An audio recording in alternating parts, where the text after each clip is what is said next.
Hey everybody, today I'm going to be doing my foundation routine for you, as well as a little review of the product that I use, which is the Revlon ColorStay foundation.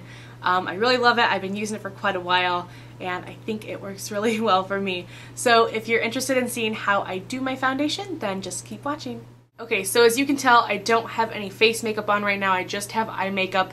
I did moisturize my face, so I've got that step out of the way.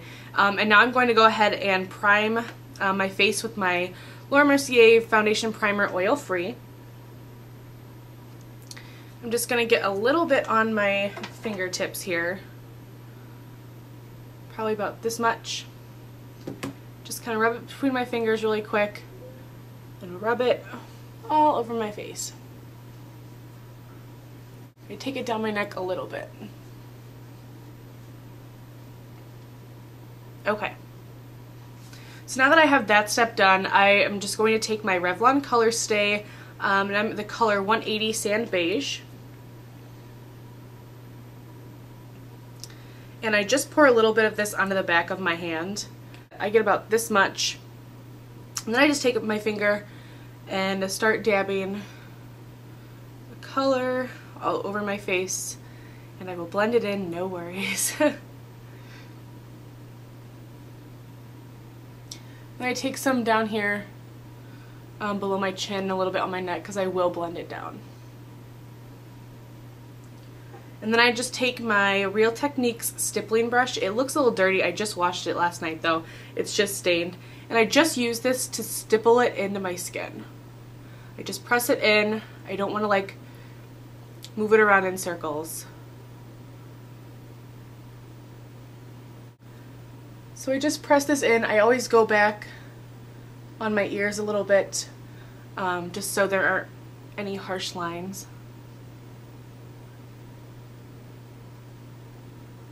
Around my nose, up between my eyes. And then I go ahead and take what's down here. And as you can tell, it's a little bit darker than the skin on my neck, but when I blend it, it won't be a problem.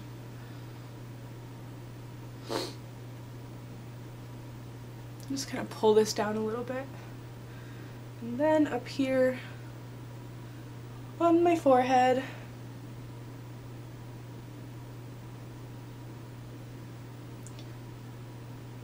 And if I feel that I don't have enough, I've got a little bit left on my hand, I can just kind of dip the brush in and just kind of go back over any places that I feel I don't have enough coverage. And then I'm just taking my Beauty Blender Ball. Again, this looks dirty. I just washed it last night. It's just a little bit stained. But you just soak it under water for a little bit and let it soak up the water, kind of squeeze it in so it gets big like this. And then I'm just going to go around my face and blend this out. And I just use a rolling motion.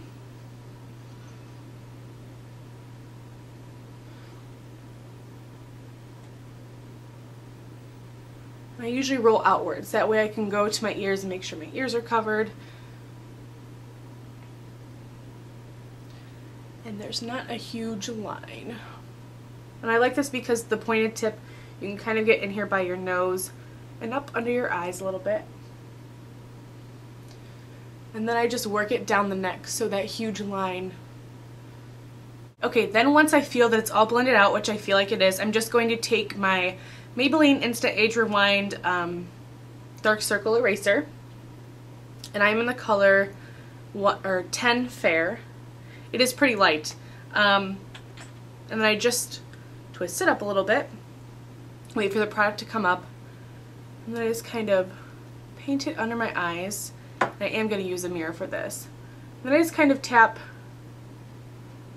with my ring finger underneath my eye, kind of blend it out so it doesn't look like a huge difference.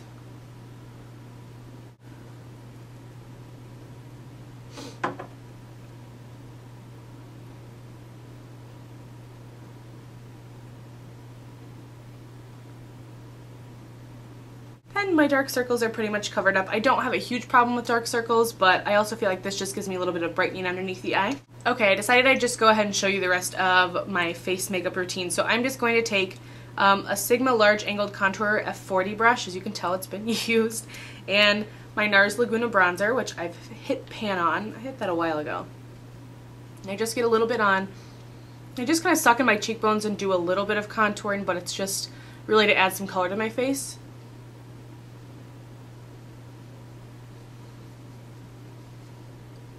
I blend it out up here into the hairline so it's not too harsh. I just kind of blend out a little bit. The same thing with the other side.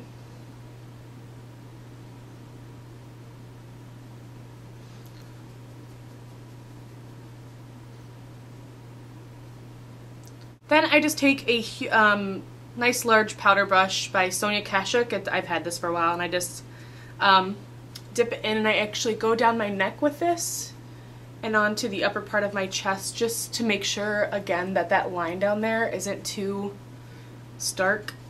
And it also puts a little color on my chest so I don't look so pale. And then I also just dip it once in there, kind of knock a little bit off, and just lightly go over the rest of my face, just to give a little bit of color.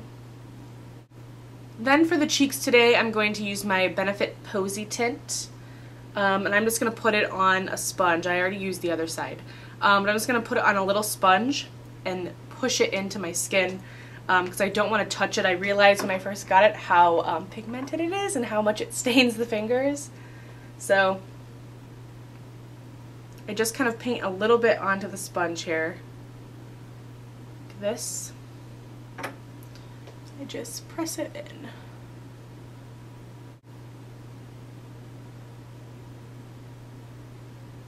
And then one of the last steps that I kind of got this tip from Michelle1218 here on YouTube. She just uses a setting spray first, and I'm just using the Urban Decay All Nighter Long Lasting Makeup Setting Spray.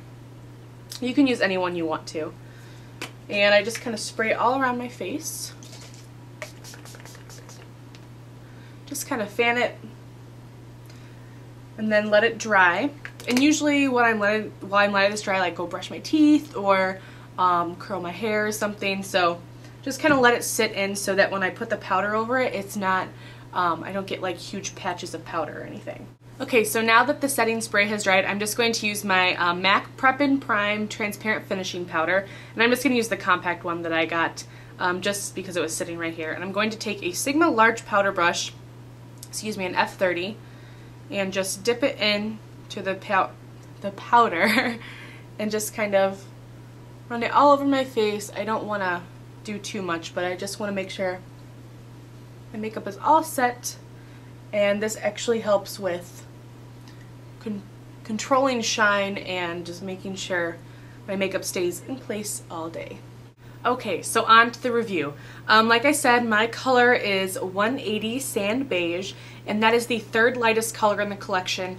They have a fairly wide shade of colors for this collection. I would say it's not as wide as it could be, but it's also not super small. So I feel like if you've got anywhere from very fair to medium skin, you can probably find a color in this collection. I have the combination oily skin formulation of this product because I do have oily skin. They do have a normal formulation for normal skin. So if you do have normal skin or dry skin, maybe that's the formulation that would work best for you. One thing I do have to say is when I first purchased this about a year ago, I wasn't too fond of it, and I think it's because I didn't know how to apply it, and I hadn't found a way that really worked for me and my skin.